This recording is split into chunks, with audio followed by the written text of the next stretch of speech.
Muy buenas a todos, aquí Javi. Pues bueno, hace tiempo que no hacíamos ningún vídeo un poco más de reflexión. Y nada, voy a ello. Hoy, normalmente los sábados suelo hacer un artículo que publico en mi blog. Pero por falta de tiempo y también un poco de pereza, lo voy a hacer en vídeo. El tema de hoy es el bien y el mal, ¿vale? El tema de hoy es el bien y el mal. El bien y el mal, como es sabido, hoy en día anda en un completo relativismo, ¿no? Es decir, es verdad que, bueno, y eso ya empezaba desde que Baruch Spinoza, ¿no? Decía bueno, lo que es bueno para ti no es bueno para otros, ¿no? Y que el bien y el mal es una cosa relativa. Es una cosa relativa. Muchas veces yo creo que lo que ocurre con el bien y el mal es que se confunde bueno con conveniente, ¿vale? Algo bueno para mí, ¿no? Me viene muy bien que me hayan traído la compra, ¿vale? Pero eso no es moralmente bueno para mí, ¿vale? Existe esa distinción, yo creo. Y yo creo que muchas veces no se hace suficientemente esa distinción. Digamos que el bien y el mal al principio no me voy a retrotraer tanto, porque cuando estamos hablando de la naturaleza más sin ningún tipo de socialización humana, ¿vale? El bien y el mal en su extremo no es nada moral, es simplemente algo que tiene los resultados que tenga que tener, que garanticen la supervivencia de la especie que realiza esos actos, ¿no? Y se guían por puro instinto, ¿vale? Después, digamos que a otro nivel, añadiendo una capa más, estaríamos empezando a hablar pues, de actos parciales de bien y mal que sobre todo se ven en mamíferos, que son pues, confraternizaciones básicamente entre seres de la misma especie, ¿no? Y a veces pues, entre transespecie, en el momento en que puedes incluso reconocer a alguien como otra especie, pues, y ayudarle, ¿no? Y ver su sufrimiento, tener esa capacidad de socialización, tener es el área del cerebro que puede reconocer esas características en otro ser y actuar en consecuencia. Digamos que esto se puede ver, por supuesto, en algunos primates y en algunos mamíferos. Luego entramos ya al carácter un poco más mítico, ¿no? Y aquí ya estamos hablando, pues quizá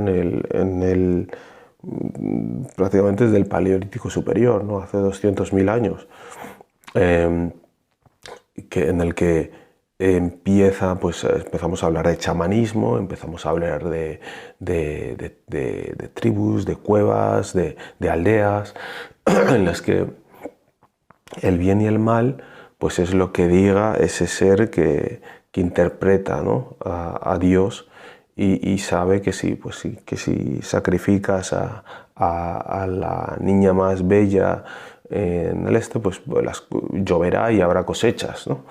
Y el que sabe que si cometes infanticidio pues va a pasar tantas otras cosas, ¿no? Entonces allí es como se van generando las religiones y un código objetivo de lo que si haces esto está bien, si haces esto está mal, ¿vale? Es decir, digamos que se intenta crear una moralidad objetiva. Ya no actuamos según nos nace, según únicamente nuestros instintos. Esto se va sofisticando, ¿no? Y aparecen pues divinidades para todo tipo de acción, como por ejemplo son pues a lo mejor el Olimpo, donde tenemos a Zeus, ¿no? Y luego también pues todas esta plétora de dioses politeístas, por ejemplo en India, ¿vale? Que no sé si llegan al 1.000.000 de dioses. Y luego también, pero aquí en Occidente tenías pues todo el Olimpo. Tenías al dios de la guerra, el dios de la sabiduría, de la guerra justa, dios de la música, ¿no? Para prácticamente toda acción humana, incluso al dios de la orgía, ¿no? Tenemos a Baco, y el vino, para ese tipo de acciones humanas, ¿no? Y entonces pues tú tenías que rezar a ese determinado Dios para, digamos, para que amparara tus acciones ante el mundo, ¿no? Entonces tenías una fuente de objetiva, de bien y de mal, pero dependiendo de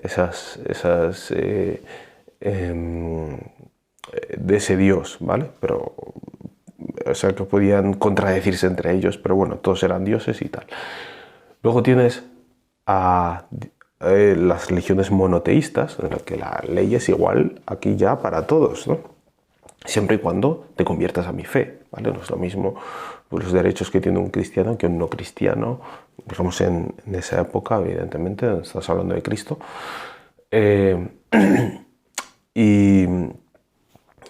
Y bueno, pero es una religión ya para todos, ¿no? Y entonces pues los intérpretes de esa palabra de Dios, de esa palabra divina, de cómo la fuente del bien llega a todo el mundo, depende de quién interpreta esa fe, ¿no? Y eso es obviamente pues los papas, los obispos y demás, ¿no? Entonces pues a los campesinos, pues este sufrimiento que tú pasas en la próxima vida, pues tendrás tu tal, te das tu recompensa, y a otros pues no, Dios les ha puesto en ese lugar, les ha puesto para mandar, y esto es así para ellos.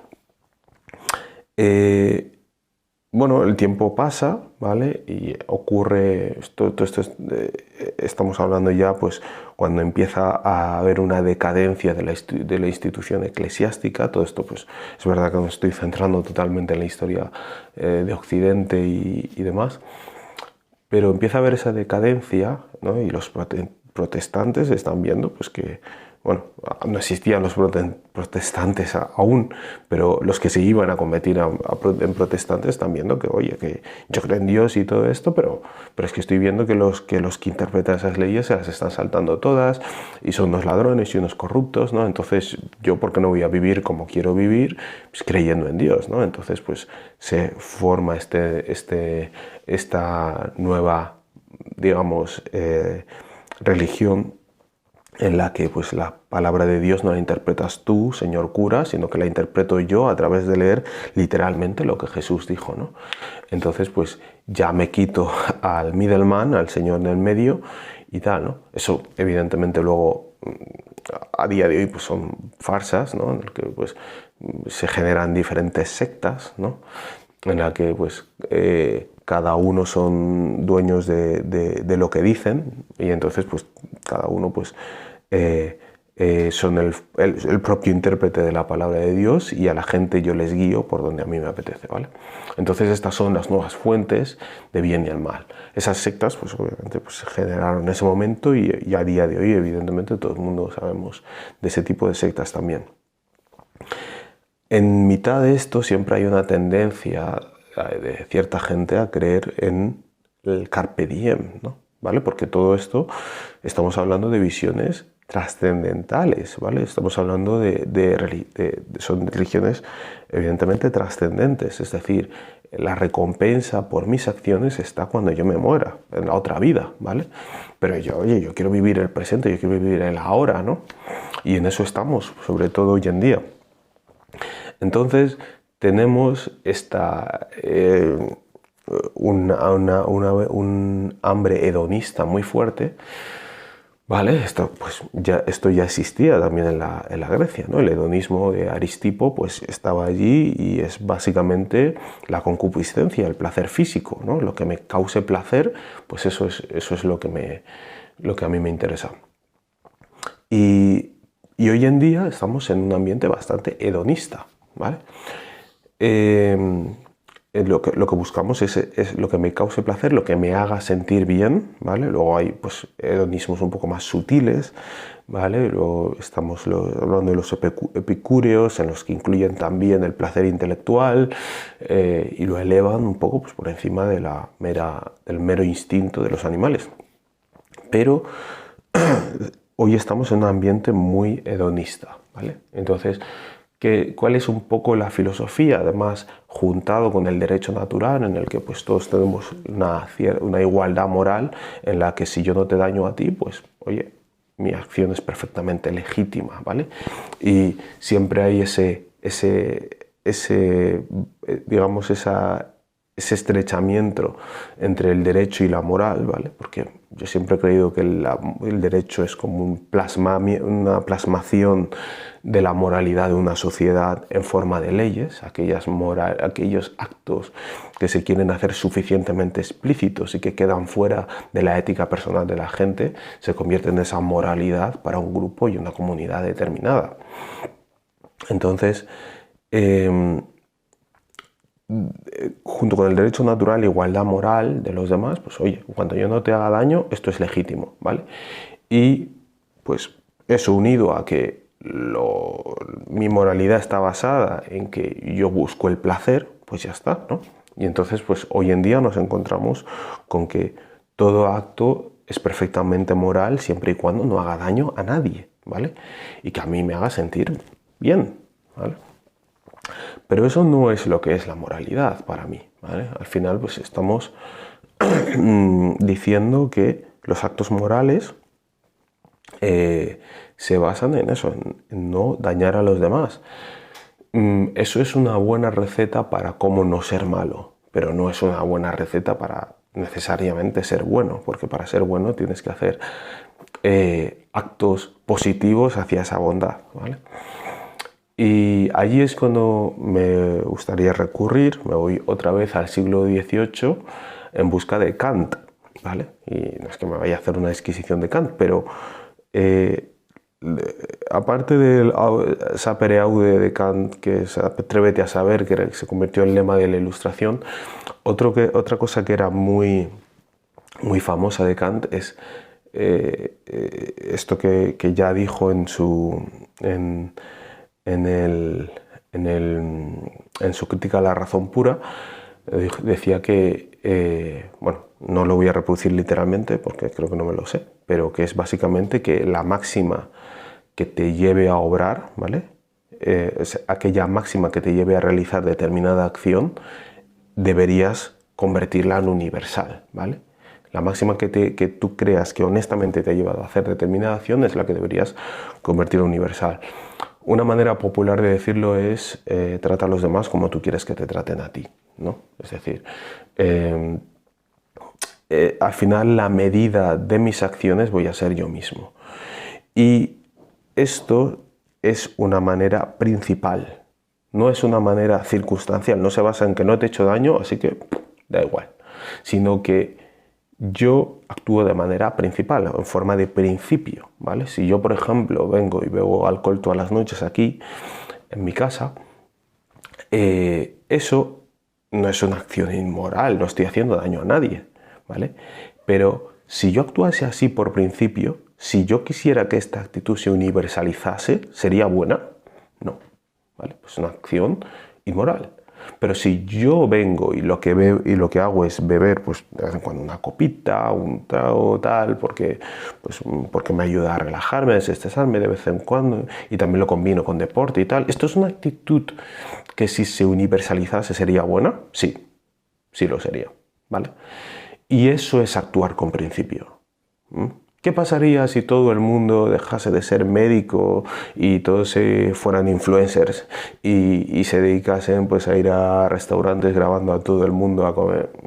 ¿Qué pasaría si hubiera mucho más de esto y mucho menos de lo que hace falta en la sociedad? Pues, jodido, ¿no?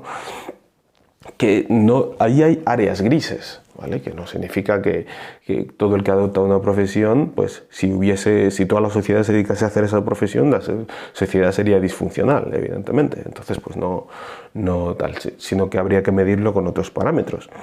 Pero digamos que el principio, ¿vale? Es lo que en este caso Kant estaría llamando la máxima, es lo que es importante cuando estamos hablando de las acciones humanas. Y cuando estamos hablando del bien y del mal, que es si por principio la gente siguiese esta regla de comportamiento, la regla que me ha llevado a comportarme así, no necesariamente el comportamiento, sino la motivación, ¿vale?, que me ha llevado a hablar así. Kant dice clarísimamente la máxima, no la acción en concreto, ¿vale?